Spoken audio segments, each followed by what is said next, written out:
বাংলাদেশ দল পাকিস্তানের সাথে দ্বিতীয় টেস্ট ম্যাচে আগামীকাল সকাল 11টায় মুখোমুখি হবে, যেখানে আমরা দেখেছি প্রথম টেস্ট ম্যাচে বাংলাদেশ দল কতটা ভালো পারফরমেন্স করেছে।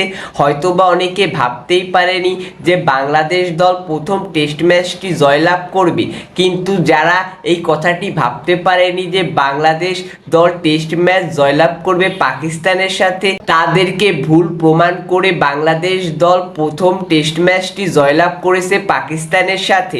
দ্বিতীয় টেস্ট ম্যাচে পাকিস্তানের সাথে বাংলাদেশ দল কেমন পারফরমেন্স করবে সেটা নিয়েই হবে আজকের আলোচনা, যেখানে আমরা দেখেছি যে বাংলাদেশ দলের ওপেনাররাও ভালো পারফরমেন্স করছে, সাদমান ইসলাম ভালো পারফরমেন্স করছে, তাছাড়া জাকির হাসানও ভালো পারফরমেন্স করার চেষ্টা করেছে। প্রথম ইনিংসে ব্যর্থ হওয়া সত্ত্বেও দ্বিতীয় ইনিংসে সে একটি কার্যকরী ইনিংস খেলে। তাছাড়া বাংলাদেশ দলের আরও কয়েকজন গুরুত্বপূর্ণ প্লেয়ার নাজমুল হোসেন শান্ত, সাকিব আল হাসান, মুশফিকুর রহিম, লিটন দাস, মেহেদী হাসান মিরাজ, যারা ব্যাটিংয়ে অসাধারণ পারফরমেন্স করবে এই আশা করছি। আর একজন ব্যাটসম্যানের কথা না বললেই নয়, সে হলো মমিনুল হক, যে অসাধারণ পারফরমেন্স করছে।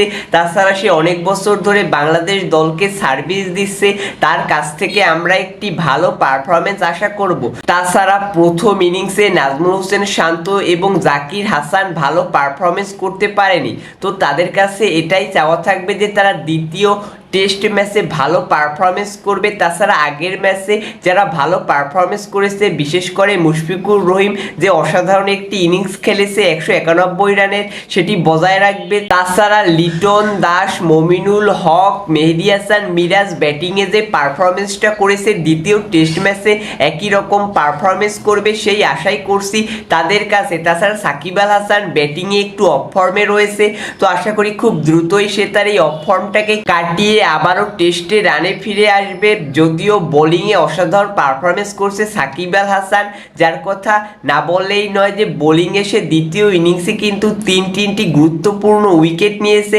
মেহেদী হাসানও বোলিংয়ে অসাধারণ পারফরমেন্স করেছে, যে প্রথম টেস্ট ম্যাচে পাকিস্তানের সাথে 5টি উইকেট নিয়েছে। নাহিদ রানা তার গতিতে পাকিস্তানি বোলারদের হিমশিম খাওয়াচ্ছে। শরীফুল ইসলামও অসাধারণ পারফরমেন্স করছে, তার যে স্বপ্ন ছিল বাবর আজমের উইকেট নেওয়া সেটি তিনি নিতে পেরেছেন।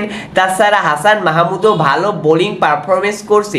যদি এ সকল বোলাররা সবাই ভালো পারফরমেন্স করতে পারে, তাহলে অবশ্যই বাংলাদেশ দল দ্বিতীয় টেস্ট ম্যাচেও পাকিস্তানকে হারাতে পারবে এবং প্রথমবারের মতো পাকিস্তানের সাথে টেস্ট সিরিজ জয়লাভ করতে পারে। তো দেখা যাক বাংলাদেশ দল এই কঠিন কাজটিকে সহজ করে করতে পারে কিনা।